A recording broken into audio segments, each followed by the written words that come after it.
안녕하십니까. 신의균의 국방TV 오신트레이더 시간입니다. 자, 오늘도 우크라이나 전황 그리고 각종 안보 소식 간추려서 보겠는데요. 월스트리트 저널에서 우크라이나 군이 아무런 해군력도 없는 우크라이나 군이 흑해의 제해권을 완전히 잡고 러시아군을 아조프해로 도망가게끔 만든 이 전술, 특히 우크라이나 군사정보국이 수행하고 있는 이 전술, 여기에 러시아군이 어떻게 공포에 휩싸여 있고 또 이 작전을 통해서 흑해 함대의 총 전력 중에 몇 척을 격침시킬까 하는 구체적인 분석 기사가 나왔는데요. 정말 새로운 어떤 그 패러다임을 만드는 것 같습니다. 어떤 내용인지, 또 우크라이나가 이 소형 자폭 드론을 점점점 더 대형화시키고 첨단화시켜서 러시아의 방해 또는 제밍 이런 것들을 극복하고, 또 여기에 더해서 완전히 기뢰 부설 같은 이런 그 잠수함이 할 수 있는 이런 고강도의 임무까지 수행할 수 있는 이런 능력으로 발전시킨 이 내용이 기사를 통해서 나왔는데 정말 흥미롭습니다. 보도록 하겠습니다. 자, 여러가지 군사 정보 소식 먼저 보겠습니다. 러시아 정보함 시바라코프와 바실리 타타슈체프 함이 독일 앞바다에서 계속 잠복하면서 독일의 키엘 조선소에서 만들고 있는 이스라엘의 신형 잠수함을 정보 수집을 시도하고 있다라는 기사가 나왔어요. 바로 이 밴데 이스라엘의 잠수함 드라콘이라는 잠수함입니다. 이스라엘이 돌핀2라고 하는 이 어뢰 발사관에서 핵미사일을 쏘는, 그것도 순항미사일이죠. 쏘는 그런 잠수함을 세 척을 가지고 있는데 아무래도 어뢰 발사관을 통해서 순항미사일 쏘니까 조금 불안하죠. 여객이 될 수 있으니까. 그래서 이 북한의 심포급처럼 이렇게 세일을 크게 확장해서 여기에 이제 탄도미사일 같은 것을 몇 발 집어넣을 수 있게끔 만든 확장형 돌핀2. 그래서 한 3,000톤급 정도 돼요. 돌핀2가 2,400톤인데 이건 한 3,000톤. 그래서 SLBM을 쏠 수 있게끔 만든 이런 신형 잠수함을 독일에서 건조 중인데, 자, 이 배가 우리도 그렇지만은 배 건조가 완료되고 하면은 조선소 앞바다에서 시범 운항을 계속하죠. 배는 똑바로 가는지, 자방은 제대로 되는지, 또 부상은 제대로 하는지, 뭐 이런 것들을 계속 테스트를 합니다. 군에 납품하기 전까지. 그런 과정에서 러시아 정보함들이 와서 이 잠수함의 음문 데이터, 뭐 이런 것들을 수집하는 거죠. 자, 그러면 자, 이 음문 데이터가 딱 수집되면 물속에서 있다가 이 소리가 딱 들리면 이거는 이스라엘의 드라콘이야 하는 걸 딱 정보를 알 수가 있죠. 이 정보를 수집하기 위해서 두 척을 매복을 시켜놨다라는 겁니다. 모스크바의 프라탄 전자연구소가 사보타주로 추정되는 폭발 그리고 인한 화재가 발생해서 2명이 사망하고 핵심 연구시설이 전소됐다라는 건데, 이렇게 지금 뭐 크게 불이 나고 있죠. 그래서 동영상 보면 사람이 막 뛰어내리기도 하는데 모스크바의 이 광역시 안에 있습니다. 그래서 이 공장은 뭐 미사일의 부품 이런 것들을 개발하고 만드는 공장이라고 해요. 여기에 이렇게 폭발 화재가 발생했다. 아마도 우크라이나 측의 사보타주다, 이렇게 생각이 되죠. 다게스탄 자치공화국의 테러 사건이죠. 그래서 최종적으로 35명이 사망하고 부상은 46명으로 이제 최종 집계가 끝났다라는 건데, 이 부상자 사망자의 대부분은 러시아 경찰들이라고 합니다. 그런데 정말 놀랍게도 세르게이 멜리코프 대통령의 아들이 이 사건에 연루된 것으로 인해서 입건됐다라는 건데, 이 세르게이 멜리코프 현재 다게스탄 자치공화국의 대통령은 국가근위대 예비역 상장이에요. 꽤 높은 사람이었죠. 그래서 푸틴의 아주 충실한 딸랑이었고, 그런 그 푸틴의 뒷배를 가지고 다게스탄 공화국의 대통령이 되는데, 이 아들이 러시아를 반대하는 이 테러 행위에 가담을 해서 회의도 같이 하고 이런 혐의가 발견됐다는 겁니다. 그래서 지금 FSB에서 조사에 들어갔다고 하는데, 자, 이 사람까지 큰일 났네요. 집안이 풍비박산 나게 되었습니다. 자, 러시아 공군 선전 매체가 주장하는데요. 러시아 공군으로부터 정보를 받아서 이렇게 공개하는 그런 오신트 소식통이에요. 저 같은 사람의 러시아판이라고 할 수 있죠. 저는 군으로부터 정보는 받지는 않고 있지만 저보다 더 상위에 있다고 할 수 있죠. 자, 이 사람이 흑해 상공에서 미국의 RQ-4 글로벌 호크 무인 정찰기를 러시아 공군의 미그 31이 격추시켰다. 그래서 러시아 공군이 그 격추시킨 조종사를 훈장을 주려고 상훈을 이렇게 상신했다라고 하는 주장을 했어요. 그 주장을 하고 있는 텔레그램 원문이고, 자, 이 이유는 우크라이나군이 크림반도 때리고 이 로스토프 지역, 크라스노다르 지역 때리고 할 때 항상 미국의 MQ4, RQ4, 글로벌 호크가 이렇게 계속 선회하고 있었다. 자, 이 말은 우크라이나군의 공격에 이 글로벌 호크가 완전히 표적 취득 뭐 이런 것들을 도와준 거 아니냐. 그래서 러시아가 계속 항의를 했죠. 그래서 그 격분한 러시아가 이걸 미그 31 보내서 R-37 미사일 쏴서 격추시켰다라고 주장하는데 미국은 사실무근이다라고 이야기하고 있는데, 만약에 이게 사실이면 미국이 결코 그냥 넘어갈 수 없는 이런 상황이죠. 이 어마어마하게 비싼 수천억 원짜리 전략자산, 정찰자산을 격추시켰는데 사람이 안 죽었다 뿐이지 미 공군에 대한 직접적인 공격 행위죠. 어떻게 되는지 보겠습니다. 그리고 UAE 매체가 보도를 했습니다. 카타르에 체류하고 있는 하마스 지도부, 그러니까 카타르의 아주 호화, 포시즌스 호텔 등 호화 호텔에 하마스 지도부가 체류하고 있죠. 그런데 지금 미국이 카타르에 최종 통보를 했지 않습니까? 6월 말까지 이 하마스를 다시 휴전 협상장에 끌고 나오든지 아니면 추방해라. 그러지 않으면 카타르 제재하겠다 라고 하니까, 야, 이거 지금 카타르에 있을 수가 없겠구나 해서 이라크로 이주할 준비를 하고, 일부 인력은 이미 선발되는 이라크로 갔다라는 건데, 하마스는 이에 대해서 사실무근이다 이렇게 이야기하고 있는데요. 카타르에 있는 게 좀 안전하겠죠. 왜냐, 카타르에 있으면 그래도 카타르의 여러 가지 위상으로 인해서 미국이나 이스라엘이 직접적인 공격을 안 할 텐데, 이라크로 가면 뭐 거기는 무법천지니까 이스라엘군이나 미군이 즉각 제거할 수도 있겠죠. AP통신이 보도했습니다. 이라크의 인민동원군이 군사자문단 형태로 레바논에 이미 병력을 파병했고 선발대가 베이루트에 도착했다라고 주장을 하고요. 요르단 경찰은 요르단 수도 암만에서 이란 추정 무장 세력이 폭탄 테러를 시도했는데 그걸 저지했다. 그 폭탄 테러 시도 장소는 미국의 군사시설, 즉 미군의 창고였다고 합니다. 자, 그래서 이렇게 폭발물, 폭파, 무장조직 적발하는 이 사진까지 공개가 되었습니다. 미국과 유럽은 이 해군 축소로 미국 아이젠하워 항모전단이 이스라엘 상황, 레바논 전쟁 대비하기 위해서 이스라엘 앞바다를 갔죠. 유럽은 미국하고 따로 할 거야 라고 하더니 제대로 안 하고 있죠. 그래서 그런 해군의 축소로 홍해와 아덴만 일대 완전히 그냥 후티가 무법천지가 되어버린 겁니다. 그래서 이 일대에 후티의 공격이 급증해서 후티 UAV, 자폭 드론, 그리고 자폭 무인 수상정 활용해서 파상 공세를 펴고 있다라고 하는데, 이게 이제 영국이 밝힌 거예요. 그래서 최근 며칠간 이렇게 많은 이 빨간 거 하나하나가 다 이제 공격을 했다라는 건데, 이렇게 많은 공격을 하고 있다라는 건데, 그래도 지금 미군 전력 다 빠져버리니까 뭐 어떻게 할 수가 없다라는 것을 영국 해사국이 리포트를 했습니다. 자, 튀르키예가 이라크 북부 지역에 침공에 들어갔다라는 건데요. 왜냐하면 쿠르드족을 공격한다고 합니다.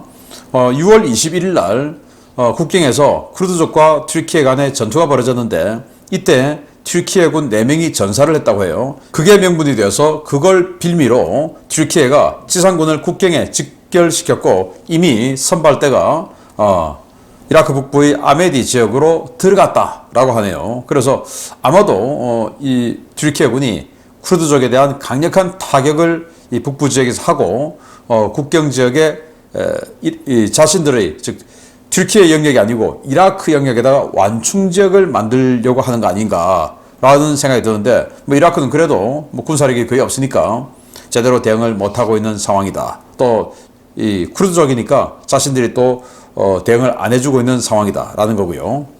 뉴 칼레도니아, 프랑스의 식민지였죠. 마크롱 대통령까지 갔다 왔는데, 이 카낙 쪽이, 그러니까 이 선거법 개정안 그거 하지 마라 라고 해서 폭동을 일으켰다가 이제 그거 결국 이제 선거법 개정안 안 하기로 하고 이제 진정을 시켰는데 또 폭동을 한 겁니다. 이번엔 독립할 거야 하고 폭동을 했는데, 그래서 프랑스군과 물리적인 충돌, 이게 파란색이 프랑스군 경찰 장갑차죠. 그래서 여기 막 장갑차 못 오도록 나무 같은 거 막 던져놓고 이렇게 폭동이 지금 벌어지고 있는데 이 카낙 쪽의 폭동의 배후에는 중국이 있다라는 거 아니겠습니까? 그래서 요구가 들어지면 뭐 안 하느냐? 아니죠. 또 다른 요구하고 또 다른 요구하고 계속 그렇게 파고 들어오는 거죠. 그래서 지금 프랑스가 굉장히 골치 아프게 됐다라는 거고요. 자, 우크라이나 전황 보면 병력을 1180명의 러시아군을 사상시켰다라고 발표했고 전차 4대 격파, 장갑차 18대 격파, 차량 58대 격파, 특수장비, 그러니까 이 특수장비는 요즘은 주로 드론 제모예요.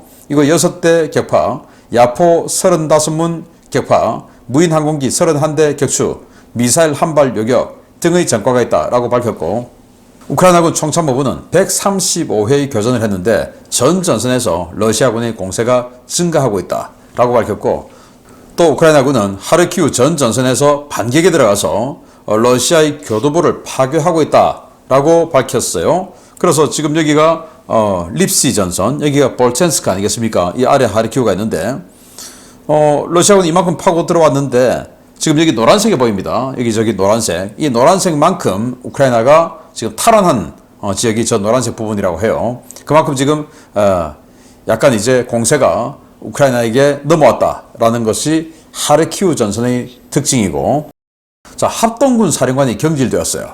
시리스키가 총사령관이죠. 그 아래에 합동군 사령관이 있는데 그 사람이 원래는 중장이었습니다. 투스타. 그런데 후임에 안드리 흐나토프 준장 원스타로 앉혔어요. 이 사람이 이제 원래 합동군 사령관이었는데 해임됐어요. 왜 해임됐냐? 아조프 여단의 참모장이 이 사람을 고발했습니다. 이 사람이 똑바로 했으면 우리가 하르키우나 이런 데서 그렇게 밀리지 않았다. 똑바로 안 했기 때문에 하면서 조목조목 뭔가를 이제 하고는 고발을 해서 이 사람에 대한 수사를 하기 위해서 해임을 시켰다라는 거네요. 자, 이제 뭐 잘 못하면 영관급 장교가 장군들 막 고발하는 시대가 되어버렸네요. 우크라이나가. 자, 총사령관인 시리스키 상장이 병력 손실 감소 대책회의를 소집했는데 그래서 뭐 대책은 뭐냐? 훈련을 좀 더 강도 높게 시키자라는 대책으로 모아졌다고 합니다. 우크라이나군은 러시아가 CS탄, 즉 우리로 치면 최루탄이죠. 최루탄 사용이 급증했고 올해만 무려 715건의 최루탄을 쐈다라고 밝혔고 뭐 황무기 쓴 거죠. 또 우크라이나군은 크라스노다르의 러시아 드론 창고를 공습했는데 120대를 파괴했다. 자, 이게 그 며칠 전에 우크라이나군이 예이스크 공항의 여러 가지 군사 지원 시설을 때렸다라고 했던 바로 그 공습의 피해 전과가 이번에 나온 겁니다. 바로 여기죠. 지금 여기 가렸는데 이 뒤에가 공항 활주로고 이 지역이 지금 이제 여러 가지 지원 시설, 탄약고, 유류 저장고, 지원 시설 등이 있는 지역인데 이렇게 불이 나고 있다. 여기를 주로 때렸다라고 제가 알려드렸던 기억나시죠? 그 중에서 하나가 드론 저장 시설이었다고요. 그 드론 저장 시설에 이런 드론들이 있었다. 그래서 샤이드 136 자폭 드론, 이란제죠. 이게 이제 20대가 있었고, 또 자라라고 하는 정찰 드론 40대, 또 여기 슈퍼캠이라고 하는 정찰 드론 10대, 그리고 란셋 자폭 드론 50대, 뭐 이런 식으로 해서 파괴했다. 굉장히 좀 효과가 좋은, 전과가 좋은 것 같습니다. 자, 러시아는 벨고로드 지역에 대규모 드론 공습을 받고 있는데 이게 바로 지금 우크라이나가 벨고로드 지역에 드론 공습을 하고 있다라는 거예요. 그래서 피해 파악 중이다 라고 하는데 모쪼록 피해가 크기를 바랍니다. 러시아는 포크롭스크의 민간인 거주구역을 공습했는데 40여 명이 사상했다. 바로 아우디우카의 서쪽에 있는 곳이죠. 요즘 뭐 새로 러시아가 계속 공격하고 있는 그 지역인데 민간인 거주구역에 이렇게 미사일 등을 쏴서 화구가 이렇게 크게 났네요. 칼리브르 미사일을 쏴서 집 바로 옆에 이렇게 터졌는데 이제 지금 피해를 집계하고 있다라는 거고 보렐 EU 외교안보 대표는 우크라이나는 7월에 14억 유로의 군사 지원을 수령했다. 그러니까 유럽에서 EU에서 주는 한 2조 원 정도 되는 군사 지원을 수령했고 또 미국은 지금 1억 5천만 달러어치 신규 패키지를 발표하는데 대부분은 나삼스 등 방공무기가 될 것이다. 이렇게 발표를 해서 계속 지금 우크라이나에 지원이 들어가고 있는 모습을 볼 수가 있습니다. 자, 월스트리트 저널이 어떤 특집 기사를 냈는지 보겠습니다. 전쟁 발발 당시만 하더라도 사실상 전무에 가까운 해군력을 가지고 있던 우크라이나가 이제는 흑해에서 러시아 해군을 몰아내고 주도권을 쥐기 시작했습니다. 이제는 아예 러시아를 상대로 한 해상 봉쇄 전략까지 구사하고 있는데 이렇다 할 대안이 없는 러시아는 속수무책으로 당하고 있습니다. 우크라이나가 기존 전쟁에서는 볼 수 없었던 획기적인 개념의 해상 드론 작전을 펼치면서 흑해의 주도권을 완전히 장악했으며 이로 인해 러시아의 흑해 사용에 큰 제약이 가해지고 있다고 월스트리트 저널이 보도했습니다. 월스트리트 저널은 우크라이나군의 해상 드론 작전에 대한 특집 기사를 통해 이 작전을 처음으로 구상한 우크라이나 정보국 이반 루카세비치 준장을 직접 인터뷰했는데요. 루카세비치 준장은 이번 전쟁에서 우크라이나가 구사하고 있는 드론 작전은 이전에 그 누구도 시도한 적이 없는 새로운 방식이라고 강조했습니다. 23년부터 본격적으로 드론을 이용한 해상작전에 나선 우크라이나는 마구라 시리즈와 시베이비 시리즈를 대량으로 제작해 작전에 투입했는데요. 이러한 드론들은 실전 데이터를 쌓으면서 기술적으로나 전술적으로 점점 더 진화했습니다. 우크라이나의 초창기 자폭 드론은 스타링크 위성 장비를 통해 원격으로 제어하는 자폭 보트 수준에 불과했는데요. 이후 센서와 항법 장치를 보강하고 피탐 가능성을 줄이기 위한 외형 스텔스 설계 등이 적용되면서 점점 더 위력적으로 발전했습니다. 현재 우크라이나군은 정보국과 군사정보국, 해군에서 다양한 드론을 개발해 운용 중인데요. 단순 자폭 보트 방식이었던 수상 드론들은 정찰, 기뢰 부설은 물론 함대공 전투까지 벌일 수 있는 수준까지 진화했습니다. 우크라이나군은 러시아군이 크림반도와 크라스노다르 해안에서 광범위한 GPS 제밍에 들어가자 수상 드론 유도 방식을 위성 통신을 통한 관성 항법과 열영상 복합 방식으로 보완해 종말 단계에서는 직접 표적을 보고 원격으로 조정하는 개선책을 찾아내기도 했습니다. 이러한 원격 조정 방식이 자리를 잡자 우크라이나는 수상 드론을 사냥하는 러시아군 초계전과 헬기에 대응해 중기관총이나 고속 유탄 발사기, 대공 미사일을 장착한 변형도 띄우기 시작했는데요. 현재 우크라이나는 각기 다른 무장을 갖춘 수상 드론들을 하나의 편대로 묶어 작전에 투입하는 전술까지 구사하고 있습니다. 이 드론 편대는 흑해 전역을 돌며 러시아의 수상함을 직접 공격하기도 하고 러시아군의 주요 항만과 항로에 기뢰를 부설해 해상교통로를 봉쇄하는 공세적 작전까지 수행하고 있는데요. 우크라이나의 드론 공세가 강화되자 러시아는 이달 초 흑해 함대 생존 함정들을 모두 아조프해로 대피시키는 조치를 취하기도 했습니다. 현재 러시아군 사이에서는 이른바 부다노프 트라이앵글이라 불리는 용어까지 등장하며 우크라이나 드론에 대한 공포감이 커지고 있는데요. 이번 전쟁이 끝나면 러시아 흑해 함대는 역사 속으로 사라질지도 모르겠습니다. 네, 우크라이나가 새로운 패러다임을 개척하고 있다.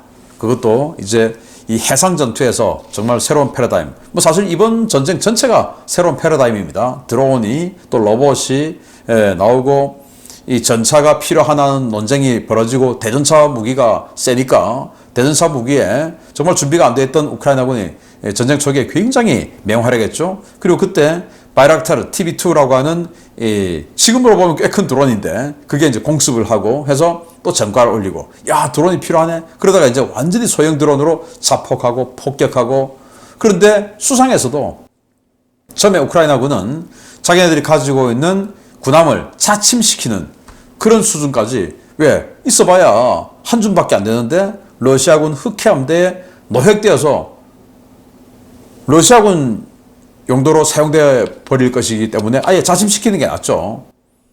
바로 2014년에 크림반도 뺏기면서 많은 배를 뺏겼지 않습니까? 그런 상황이었는데 오히려 지금은 우크라이나가 제해권을 잡았다. 그게 바로 드론이다 라는 건데요. 자, 이렇게 마구라 V5라고 하는 이런 드론 생긴 것도 완전히 스텔시하게 생겼고 이렇게 감시정찰 장비 있죠. 자, 이런 감시정찰 장비로 위성 통신을 보면서 GPS 제밍 같은 거 해도 원래는 이제 좌표 딱 입력하고 GPS로 유도를 딱 해서 그 좌표를 향해서 가서 자폭하는데 들이받는데 이제 GPS 제밍을 하니까 광역적으로 그러면 GPS는 필요 없다. 그러면 위성 통신으로 이제 여기 있는 이런 정찰 장비를 들여다보는 거예요. 그러면서 마지막까지 실제 원격으로 조정해서 들이받아 버리는 겁니다. 자, 이런 식으로 하고 또 이 C-Baby 이건 조금 더 덩치가 크다고 해요.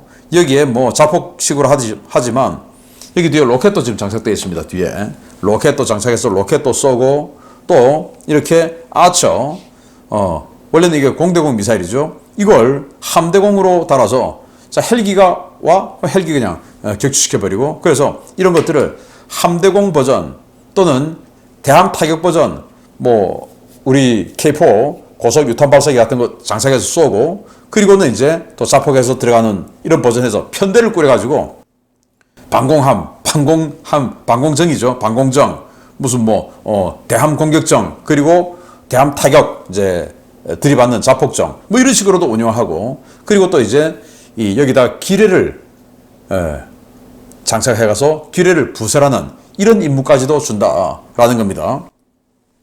그래서 개전 후에 러시아 흑해 함대가 우크라이나의 드론과 미사일, 기뢰로 이런 함정들이 이만큼이나 되는데 조그만 그 고속정까지 다 따져보면 잠수함 포함해서 18척이나 잃었어요.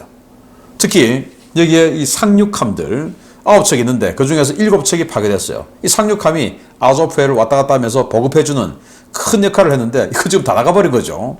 이런 식으로 파괴했다. 그 중에서 또 기뢰로 4척의 러시아군 함정을 격파시켰다라고 인터뷰를 한 이 장군이 주장을 했습니다.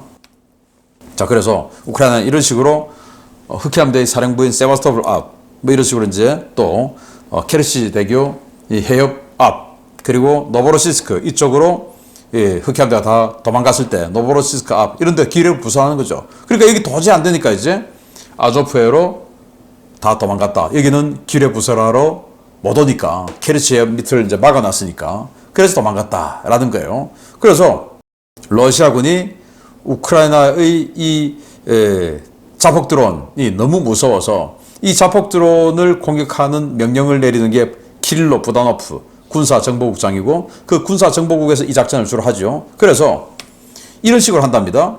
네, 여기 이렇게 해서 이 지역은 부다노프 트라이앵글 미국 남쪽에 버뮤다 삼각지대 있죠.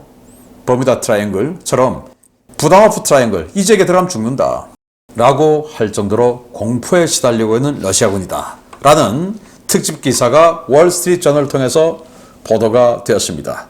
부다노프 트라이앵글이 이 크림반도 또 헤르손 남쪽 이 육상 그리고 이 아조프해 그리고 흑해 이 전역에서 계속 맹위를 떨치기를 기대하겠습니다. 계속 알려드리겠습니다. 마치겠습니다. 감사합니다.